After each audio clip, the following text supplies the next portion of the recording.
I'm Sunita Williams. I'm up here on the International Space Station. Now, I'm going to say where we are. So right now, we're in the Japanese laboratory. It's one laboratory out of many here on the International Space Station. It's actually on the left-hand side. If I was International Space Station and I was flying through space like this, my left hand would be where the Japanese laboratory is.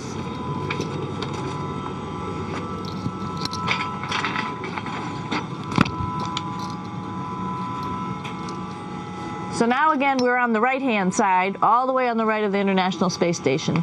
This is Columbus, the European module. It has science experiments all over. You can see it looks a little bit crowded. And here we do a lot of our medical experiments. So this is Node 2. This is a really cool module. Of course, most of these modules you'll see they have 4 sides and they're put together. That way we could sort of work on a flat plane, either a wall, a floor, another wall, or the ceiling. But you know, again, all you have to do is turn yourself and your reference changes. The reason I'm bringing that up is because this is where 4 out of 6 of us sleep. And so people always ask about sleeping in space. Do you lie down? Are you in a bed? Not really, because it doesn't matter. You don't really have the sensation of lying down. You just sit in your sleeping bag. So here's one sleep station right here. I'm going in right now. You can follow me if you want. So I'm inside. It's sort of like a little phone booth, but it's pretty comfy. I've got a sleeping bag right here that we sleep in, so we don't have sort of like a little bit of a cover. We don't fly all over the place. But you know, you can sleep in any orientation. I have it sleeping, feeling like I'm standing up right now, but like you saw, I'm on the floor. But it doesn't matter if I turn over and I sleep upside down. I don't have any sensation in my head that tells me that I'm upside down, so it really doesn't matter. The sleep station is also like a little office. We've got a computer in here. As you can see, we've got a couple little toys. I've got some books. I've got some clothes and other things that make it sort of like home. I'm coming out. And just for reference, that's one sleep station. This one's another. Right here. There's one on the ceiling, if you want to call it. Right here. And then there's a 4th on the other wall over here. So all of us sleep in a little bit of a circle. All right, come on back. There's more to show you.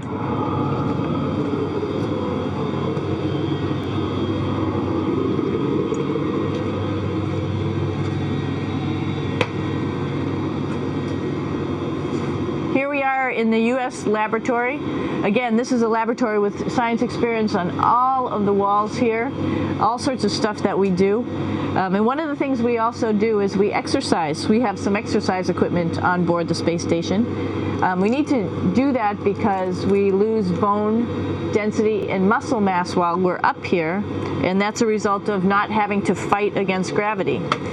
So how we keep ourselves in shape are with a bike, a treadmill, and a weightlifting machine. This is the bike. You notice the clip pedals. So all you need to do is actually clip your feet in, and then you can start pedaling. You don't need a seat because you don't sit down. Actually, I haven't sat down for 6 months now, so you don't need any type of seat. Just make sure you're held in with your pedals. You probably see that the bike bounces around a little bit. As I move it, it's not steady and held to the wall firmly.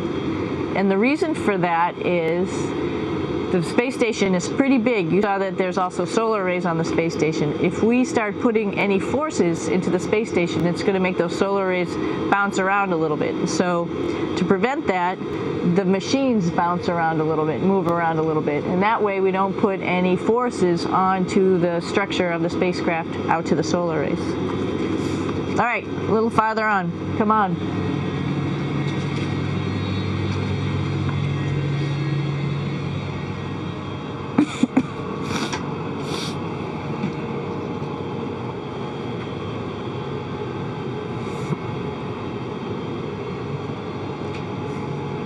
Here's a pretty cool place. This is sort of like in your house where everybody meets in the morning. After you wash your face, brush your teeth, you want to find something for breakfast. And this is our kitchen. You might notice there's all sorts of foods here. It's like opening the refrigerator. You got all your different stuff that you want to have: drinks, meats, eggs, vegetables, cereals, bread, snacks. And that's a good place. That's where you find all the candy. Side dishes, and then some little power bars just in case. So we have all this type of food. Some of it is dehydrated, and so we have to hydrate it, fill it up with water. Some of it is already made, and then all we have to do is heat it up. So something like this, I'm pulling out barbecued beef brisket. Pretty yummy. Not only is this food made in the US, but we also have food here from Japan. We've got Russian food. As you can see, all these red containers are filled with food that's from Russia. And then we get some of our specialty stuff, some things that we like, some of our favorite stuff that your family can send up. In fact, I like fluffernutters, and so I got sent up some fluff so I could make my fluffernutter with peanut butter. So you have a lot of food up here, no problems.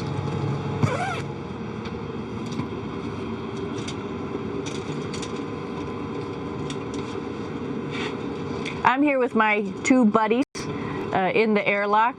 Actually, these are two spacesuits that are ready, primed up to go outside, as we call it, to go do a spacewalk in case we have to do anything outside. Some of the things we do outside are just like inside, repairs. We have a lot of electrical boxes and machinery and solar arrays, in fact, that I talked about earlier, that are outside, and sometimes they don't work quite right. Remember, space is really cold and really hot, and it's also the vacuum of space with no pressure, and so some of the equipment doesn't work well all the time. So we might have to go out and do a spacewalk.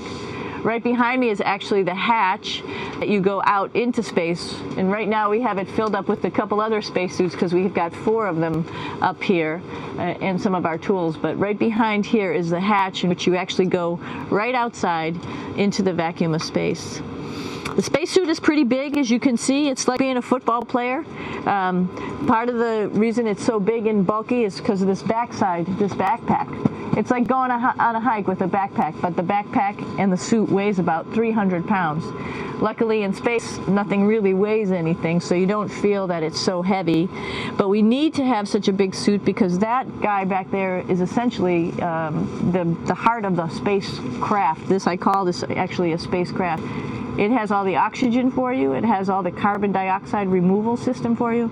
It also has a heating and cooling system to make sure to regulate our body temperatures while we're outside. It also has a computer, so it tells you on a display here if there's anything that's going wrong with the suit, if we're running out of oxygen, if we have too much carbon dioxide, or any type of electrical problem. So it's a pretty awesome little spacecraft, and actually got to go out, use my little spacecraft a couple times, and it worked like a charm. Lucky that it works very nice. You might want to see what the helmet looks like. It's pretty cool too. We don't usually go out like this, so you usually can see when the helmet's open. So you can see what it looks like inside. Somebody's little head would be inside of here. So you can see, you can turn your head all the way around while you're inside of there, but the helmet stays still. So that's determines your how far you could see. And it's usually pretty sunny out there, so we have to wear our sunglasses, and this is our sunglasses right here, which make you look pretty cool.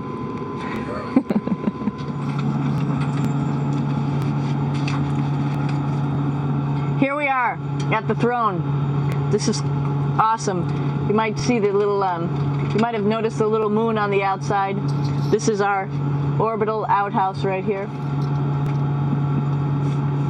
And of course, it serves for 2 functions. Number 2, right here. I'll show you. But you see it's pretty small, so you have to have pretty good aim, and you'll be ready to make sure things get let go the right direction. And it smells a little bit, so I'm closing it up. And that's, of course, for number 2. And this guy right here is for number 1. So they're sort of two slightly separate functions, but you can do essentially both by hanging on right here and doing number 1 and number 2.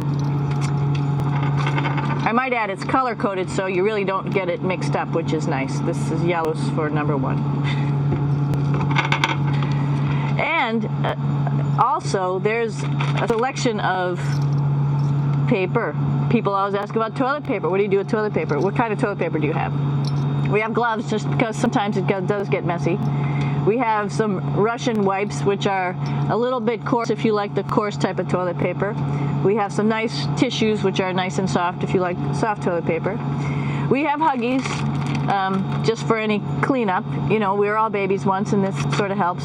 And then if things get really out of control, we have disinfectant wipes, just to make sure we clean up here. Because, you know, just like the water I showed you, the number 1 stuff can sort of go all over the place if you don't aim correctly. And did I mention both of these have a little bit of suction, so they should keep things going in the right direction. But like I said, sometimes things get a little out of control if you are out of control yourself flying around. So we have lots of protective stuff. And of course, you do have your privacy. There's a little door, so other people know that you're in there. Now I'm going to take you to one of the coolest places on the space station.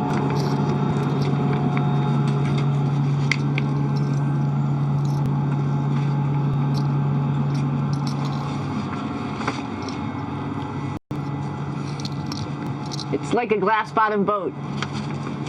This is the cupola. It sticks down below the space station. It's one of those places you find yourself hanging out in all the time because all you want to do is look back at our planet. I think some questions I had were about what do you do in your free time? And you can't help but want to just come to the cupola and look outside as much as you can. And a lot of folks, I play this game with myself about where we're flying over the Earth. I try to come in here and just guess. After being here for a little while, you can sort of figure it out. You can tell different cloud types over different continents. You can tell different soil types over different continents. So let's see. And then, of course, there's a lot of ocean. So usually we're over the ocean at first glance. I will tell you in just a moment where we are.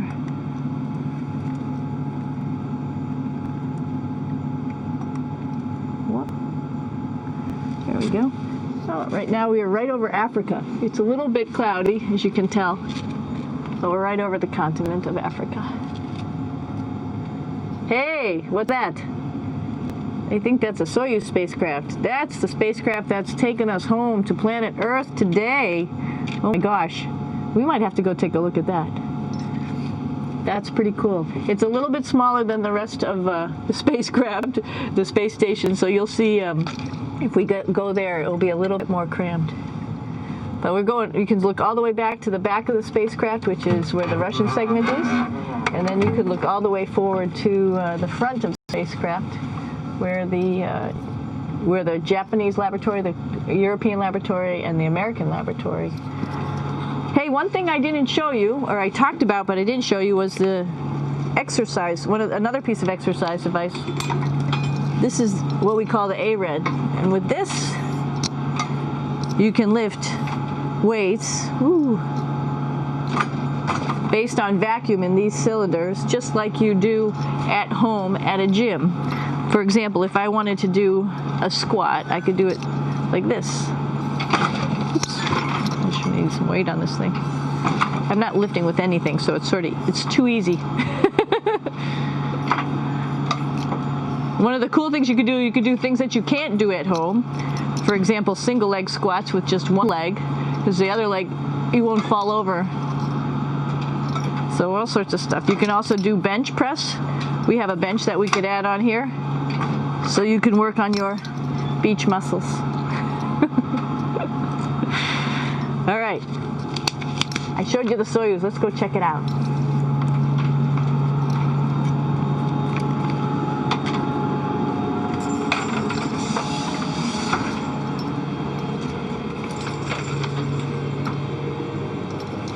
Hey, Aki, what are you doing down there? Crashing things. This is one of the cool things about space too. It sort of looks like there's a big old hole here, but you don't even think twice about it. You could just jump over the hole, or if you want, you can go jump into the hole. I'm coming down. Woo!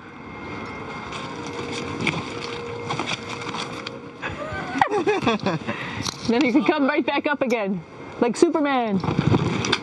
Woo!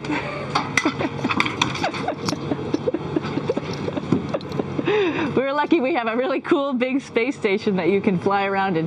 That's actually called the PMM. You might have saw it out the window. It's a big silver canister. What's really great about that is it's essentially our closet in our pantry, or whatever you want to call it. We have extra food down there, we have extra clothes, we actually throw the trash out down there. So it's nice and organized, and we have all of our stuff that we need while we're working in all these other modules all stowed in this location down here. And it's a lot of fun to play in. Now that's a lot bigger than the Soyuz. Oh, one thing we need to show you is our patches here. While we've been up here, we've been Expedition 32 first, and then just recently we're leaving. We were Expedition 33, and there's all the crew members who are up here with us right now. Myself, Yuri Malenchenko, Aki Hoshidi, if you can read Japanese, Yevgeny Turelkin, if you can read Russian, Oleg Novinsky, and Kevin Ford, who just took over as the commander of the space station and will be the commander for the next couple months. And he, by the way, is behind the camera right now. So you can say, hi, Kevin. So we're going into the Russian segment. Be ready. You don't need a passport either.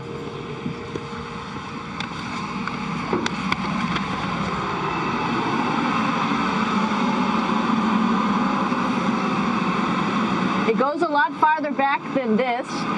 We'll go take a trip and say hello to the boys down there in just a minute.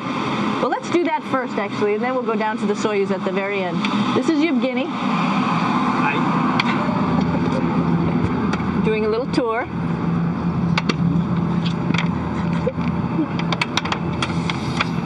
This is the FGB, and what's cool about this module, it is actually the very first piece of the space station that came up in 1998. The space station has been around for about now manned for 12 years, but it's been up in space for about 14 years. And this was the very first. It is like the Russians' PMM. It has a lot of storage, as you can see.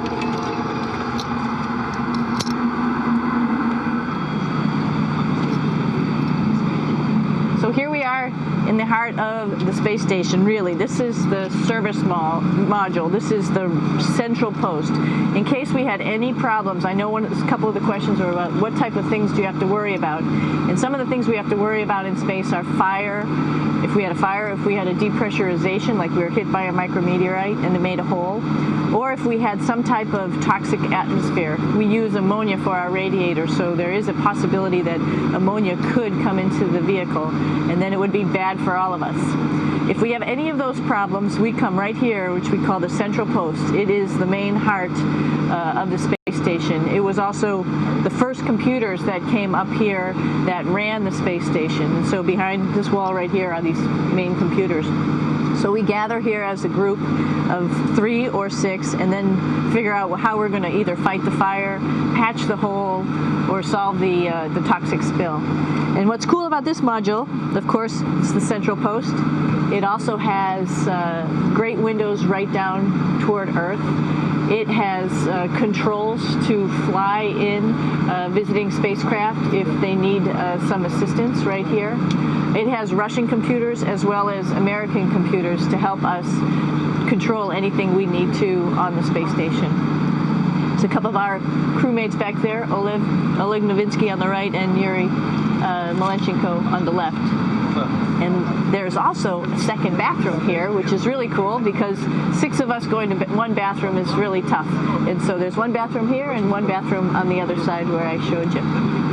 And you can probably see on the wall behind Oleg and Yuri some of the heroes of the space program.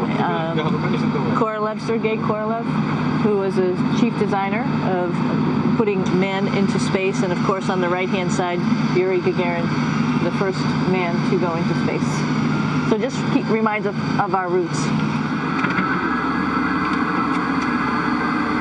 I'm going to stop here just for a quick second. You can see on the Russian spacecraft there's also other modules that stick out, down, and above. Right here is, let's see, I'm trying to be oriented. That's a place where we do spacewalks from for the Russian side. There's Russian spacesuits in here, and also a visiting vehicle which brought fruits and vegetables and becomes a trash container when we undock. Up on this side is also a future place where they're going to do spacewalks from, and connected to it is Kevin's, Oleg's, and Yevgeny's Soyuz spacecraft. And now let's go see ours. О, извините, это пробка.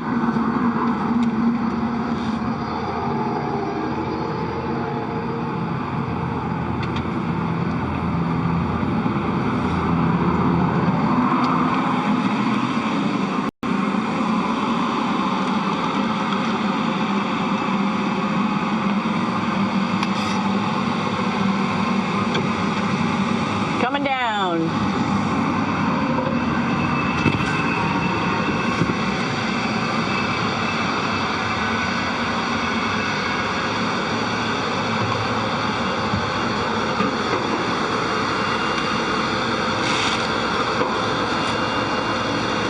Tricky getting in here.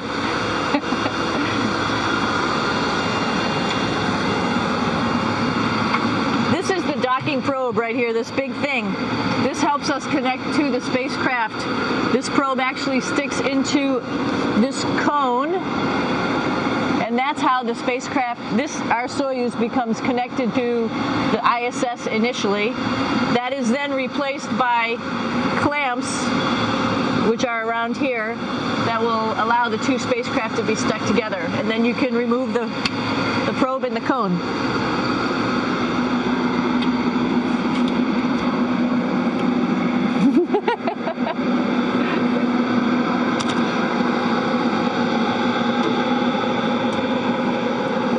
You okay? All right, so here we are in the Soyuz. This is what we call the BEO, the living compartment, Bitovoy Otsek in Russian. It also has a little bathroom. It's not as good as the other bathrooms, so we try not to use it too much. It has drinking water in it if we need something to drink. And then, of course, it's filled up with a lot of cargo for us bringing up and also bringing back down. It has a second purpose when it comes back to Earth. It serves as a garbage container. During the descent, we'll get rid of this area right here, and everything that's in it will just burn up as it's coming into the atmosphere, so that way we can get rid of a little bit of trash. But the main area where we were on launch and where we're going to be on descent is down here, because we're not part of the trash, so we're in a safe place. So we're in the descent module, SA. It's a little small, but you can get in.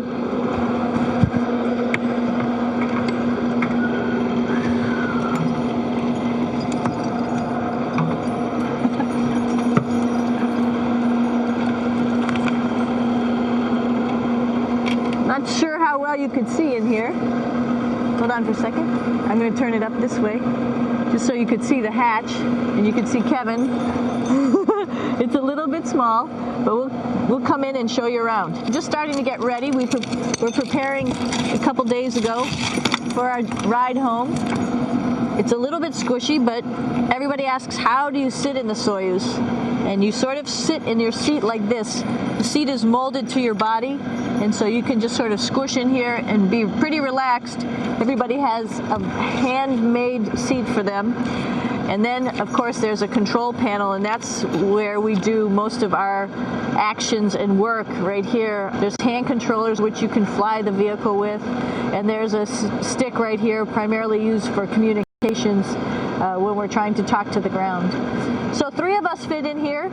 Like I said, it's a little squishy, but somehow it seems like we all managed to get in here and fit pretty well, and it's a pretty safe ride home.